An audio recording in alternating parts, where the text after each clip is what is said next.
A CPI do MST, ela foi como eu essa semana eu tratei disso no fim de semana também. Ela foi uma bola que o governo deixou quicar, não deixou quicar por desatenção.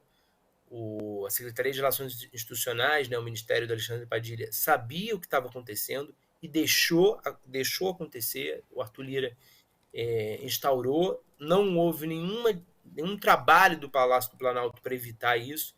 Isso foi muito sentido no MST. O MST percebeu isso e ficou ressentido com o governo. O discurso do Alexandre Padilha é de que, primeiro, ele não teve nenhuma orientação do Lula em contrário, então ele não foi orientado pelo Lula para fazer diferente.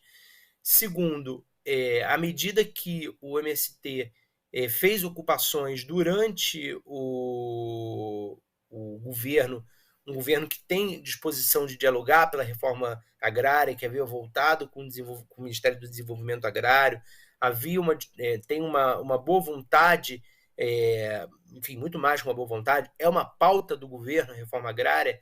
À medida que há esse ambiente agora, não havia porquê, no entendimento do Alexandre Padilha, não havia por que o MST fazer as ocupações. E o MST diz o contrário, tem uma leitura diferente, diz que havia um represamento de diversas reivindicações do movimento Brasil afora pela ocupação de terras em virtude do governo Bolsonaro. O MST tinha o entendimento de que o Bolsonaro queria apenas uma mera desculpa para ser muito violento com o MST. Então, o número de ocupações caiu muito no governo Bolsonaro em virtude disso.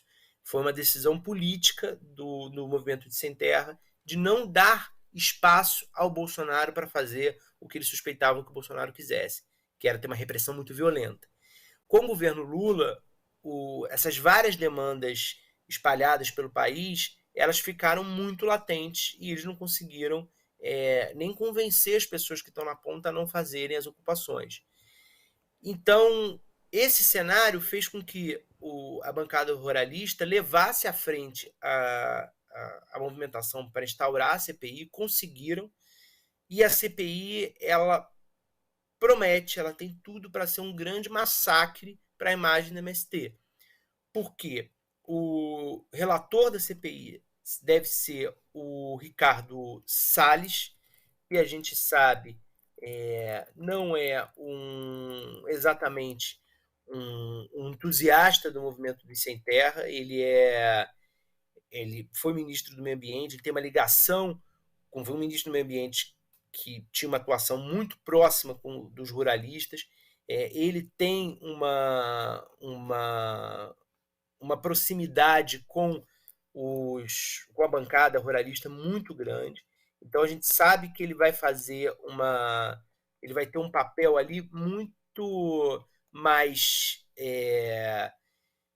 pró-ruralistas e contra o MST do que qualquer tipo de isenção. E a presidência da CPI do MST deve ficar com o deputado que apresentou o requerimento, que coletou as assinaturas, que é o deputado federal Tenente Coronel Zucco. É um deputado também ruralista, também foi apoiador do Bolsonaro como o Ricardo Salles e deve ficar com a presidência. Então, as duas principais posições da CPI do MST vão ficar com a oposição.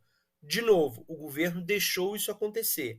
As críticas do MST fizeram com que a Gleisi Hoffmann, presidente do PT, falasse anteontem, dizendo que não, que o PT não vai deixar o MST ser massacrado na Câmara. O fato é que o desenho para esse massacre está dado. Agora vamos ver no dia a dia o quanto que o governo vai conseguir conter de danos.